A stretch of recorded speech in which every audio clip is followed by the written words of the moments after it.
Since the late 1700s, women have played a valuable part in the U.S. Army. Everything from nursing the ill, mending uniforms, cooking for troops, and undertaking various administrative responsibilities. And over the last few decades, women's roles in the military has been more crucial than ever before.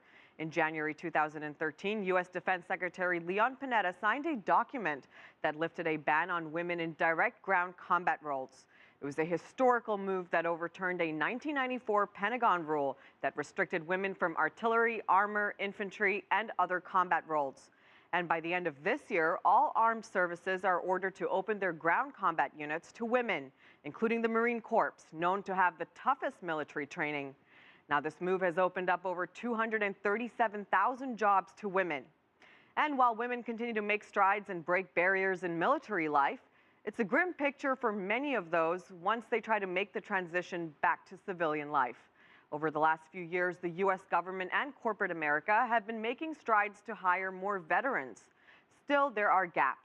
Unemployment among female veterans is higher than it is for their male counterparts, and these women are twice as likely to become homeless compared to women who have never served in the armed forces. I discovered one woman in New York who is trying to turn some of these numbers around. 2 years ago, tech CEO Karen Ross saw an increasing number of U.S. military veterans returning home, facing bigger unemployment challenges than ever before. Through her consulting services firm Sharp Decisions, Ross launched V.E.T.S, Vocations Education and Training for Service Members, a program designed to hire and train veterans and deploy them in teams to clients across the U.S. We started a training program. The initial class was 16 veterans. We had pay them to train. We give them a laptop. We give them all the tools. It's a 6-week boot camp, and we deploy them in teams of 3 or more. Why? Because nobody in Afghanistan or Iraq is deployed individually. You're deployed in a squad.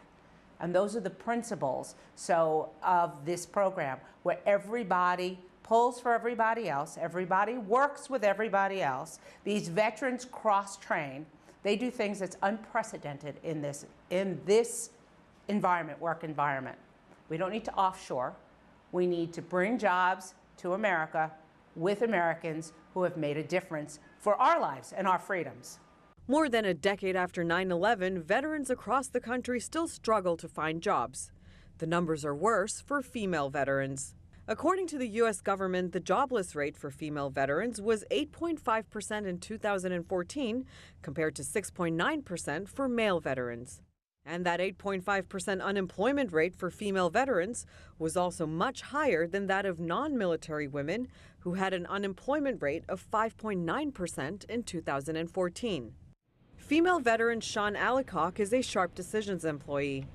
Born Shaunita Allicock, she changed her name to Shaun to avoid gender discrimination in an otherwise male-dominated military world. Allicock says businesses don't fully understand the value of service members' skills.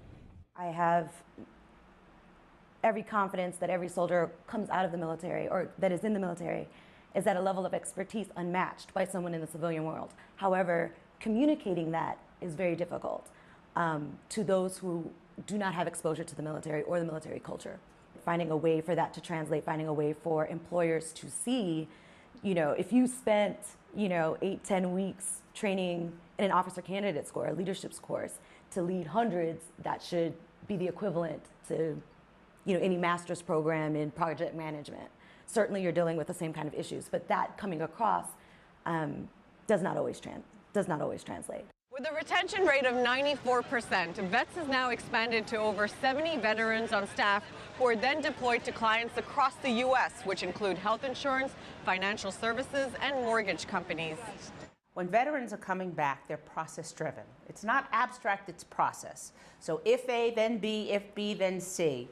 So what they can do and what they are known for is being able to follow directions, follow the methodology. They're quick to jump on with whatever the flow is going, and the military is technologically advanced. We're not dealing with backwards.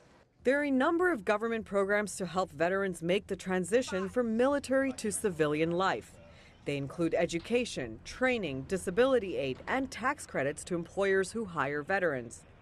But as the U.S. continues to pull troops out of the Middle East, advocates say corporate America needs to step up and open their doors to the veterans of today and of tomorrow.